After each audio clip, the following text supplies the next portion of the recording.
Hello, welcome, and I wonder if you saw that chair there with that red rope across it, would you go and sit there? Would your curiosity push you over the line?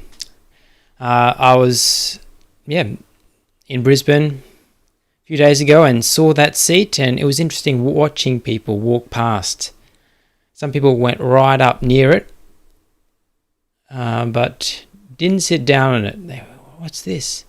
I think the thing for me when I saw it was this red rope. Sort of made it look pretty official. There were signs. It didn't actually say it was reserved for anyone in particular, but it had that look and feel. I mean, there were bottles there, and I didn't see any actual food, but there were bits and pieces just around it. Made it look very exclusive. And as I said, lots of people, the uncertainty, I guess, of what it was held them back from sitting there. A great view, very comfortable chair, I can tell you. And even as I sat down in it, I felt a bit like, well, I wonder if I'm going to get in trouble. I was half expecting a voice behind me saying, "Oi, get off there," or something like that. But no, turns out I was okay sitting there. Wonder if you've seen that seat or something similar, and have ever sat somewhere like that, or been somewhere where you weren't invited to go, and it didn't look like it was a sort of place where you would belong, but you found some courage. So that's sort of the topic that we're going to discuss today. Why would you sit somewhere like that? Broaden it out. What holds us back from going the next step and sort of taking on the best? Expecting more, aiming higher. What is it that sort of holds us back in our comfort zones?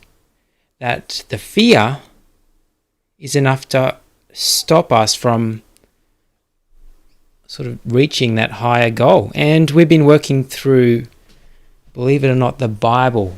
And this is looking today at our next stop of significant stories in the Bible, and that is the Israelite people have been led out in a famous story you're probably aware of by Moses out of Egypt. They've gone through their relatively short journey through the wilderness, and they're on the edge of the promised land, ready to step in. This whole saga to get to this place, the promised land, the land of milk and honey. Let's see what happens. After exploring the land for 40 days, they'd sent some spies in there to check it out first. They returned to Moses and Aaron and the whole community of Israel at Kadesh in the wilderness of Paran. They reported to the whole community that what they had seen, and showed them the fruit that they'd taken from the land. They had been in the wilderness eating, not much, dry bread. And here's this beautiful fruit. You can imagine it. We entered the land you sent us to explore, and it is indeed a bountiful country, a land flowing with milk and honey. Here is the fruit of it produces. But the people living there, hear that? But the people living there are powerful, and the towns are large and fortified. We even saw giants there, descendants of Anak. Giants. The Amalekites live in the Negev, and the Hivites, the Jebusites, the Amorites live in the hill country. The Canaanites live along the coast of the Mediterranean Sea and along the Jordan Valley. All these barriers, or perceived barriers, to actually entering into this amazing land, which God has promised them they'll get to, but holding them back. But here's one of these spies, speaks up, but Caleb tried to quiet the people as they stood before Moses. He could see things going the wrong way. "Let us go at once to take the land," he said. "We can certainly conquer it." But the other men who had explored the land with him disagreed. "We can't go up against them. They are stronger than we are." So he spread this bad report about the land among the Israelites. "The land we travelled through and explored will devour anyone who goes to live there. All the people we saw were huge. We even saw giants there, the descendants of Anak. Next to them we felt like grasshoppers," and that's what they thought too. So, which way will the people go? The whole community began weeping aloud, and they cried all night. Their voices rose in a great chorus of protest against Moses and Aaron. "If only we had died in Egypt, even here in the wilderness," they complained. "This is astonishing. They would choose death, slavery, over the possibility of inheriting this amazing land. Why is the Lord taking us to this country, only to have us die in battle? Our wives and our little ones will be carried off as plunder. Wouldn't it be better for us to return to Egypt?" Then they plotted among themselves, "Let's choose a new leader and go back to Egypt." Go back to Egypt. It's absolutely astounding to think about. This is where they've been headed, and the fear prevents them from entering in. They get there eventually, but they've got to spend 40 years wandering in the wilderness before God says, "Okay, you're ready now." it's a crazy story, but it says something to us, I think. That is something that we have to deal with as well. We all have choices like that. Are we going to let fear hold us back from entering into what we're working towards?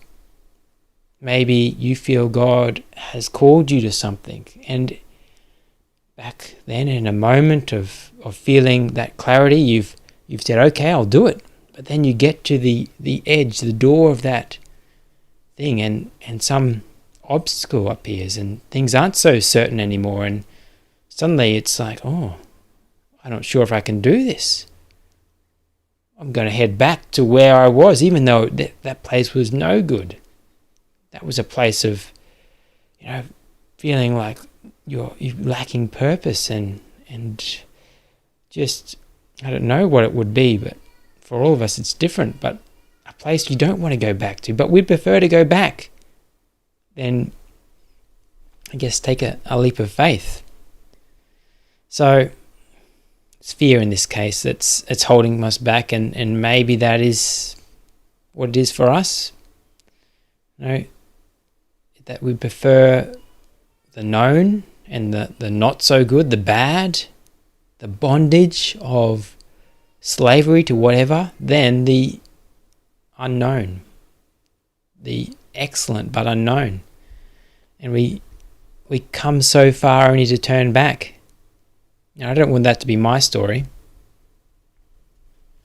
I don't want to be stopping at the final step. But maybe that's something we need to hear, that final encouragement. So we're invited to step out in faith. That's, I think, the way God does things. Shows us a picture of where we could be, but then there's a point where we must take a step of faith. And a step of faith is not easy. It's seeing what's there and overcoming those things that scare us, those obstacles, the unknown. So I guess, what are our eyes on? Are our eyes on the obstacles and the things that are blocking, or are our eyes on the promise, God's promise? God's already prepared the way for us. Not just the destination, He's prepared the way. And I guess the question we've got to ask is, are we willing to go there? Because a lot of people aren't. The crowds, the masses, every one of those other spies said, "No, these people are too strong for us." It was Caleb and Joshua, I guess, is, if you look at the story further, but only a small amount of people. Are you going to be one of those people that says, "Yes, I'm going to step out in faith. Let's do this. Let's go now. Let's not hang around and go back to where we came from. So thank you for watching. Feel free to drop a comment, a question. Always love to see them. Otherwise, might be doing something a little bit different next week. Having a break for most of the month, picking things back up in mid-January.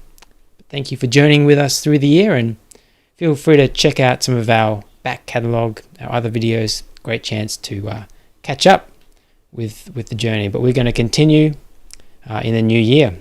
And yeah, thank you.